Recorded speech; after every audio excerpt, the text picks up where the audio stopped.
सत्सङ्गानां रसानां छन्दसामपि मङ्गलानां च कर्तारो वन्दे वाणी विनायको नारायणं नमस्कृत्य नरं चैव नरोत्तमं देवीं सरस्वतीं व्यासं ततो जयमुदीरयेत् गुरुर्ब्रह्मा गुरुर्विष्णु गुरुर्देवो महेश्वर गुरुर्साक्षात् परब्रह्म तस्मै श्री गुरुवे नमः।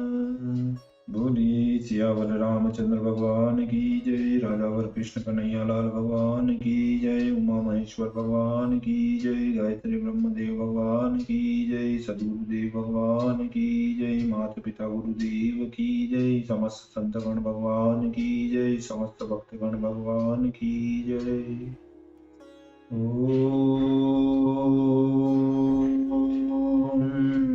नमः पार्वती पतये हर हर महादेव।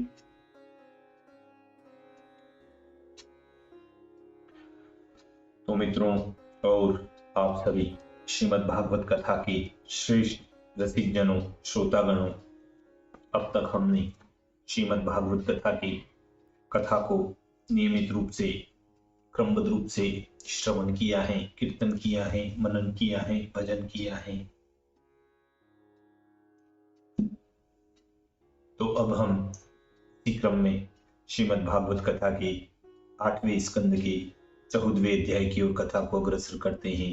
आप सभी श्रेष्ठ श्रोतागण, रसिक जन श्री राधा वल्लभ कृष्ण कन्हैया लाल के श्री चरणों में दृढ़ भक्ति रखते हुए कथा का श्रवण करें, कीर्तन करें, मनन करें, भजन करें।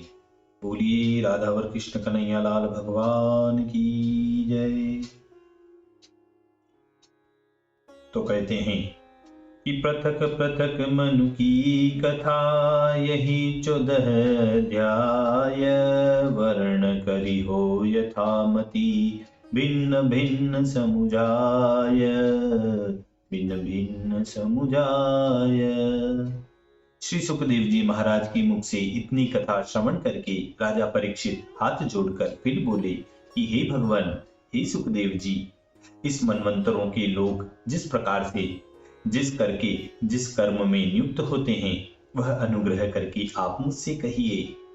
राजा परीक्षित की ऐसी प्रार्थना सुनकर श्री सुखदेव जी महाराज बोले कि हे महाभाग, हे परीक्षित, समस्त मनु की पुत्र मुनि, इंद्र और सब देवता यह परम पुरुष ईश्वर करके यज्ञादि अवतार द्वारा नियोजित हुआ करते हैं।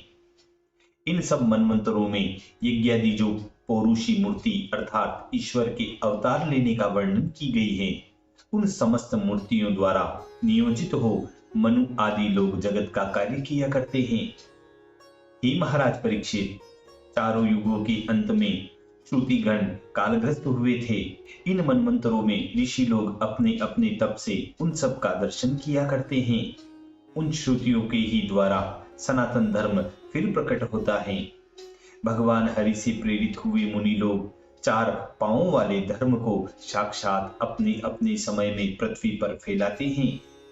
प्रजापाल अर्थात मनु के पुत्रगण जब तक कि मनवंतर का अंत नहीं होता, तब तक पुत्र पौत्रादि के कर्म से उस धर्म का पालन करते हैं और देवता लोग यज्ञ भाग ग्रहण करते हैं।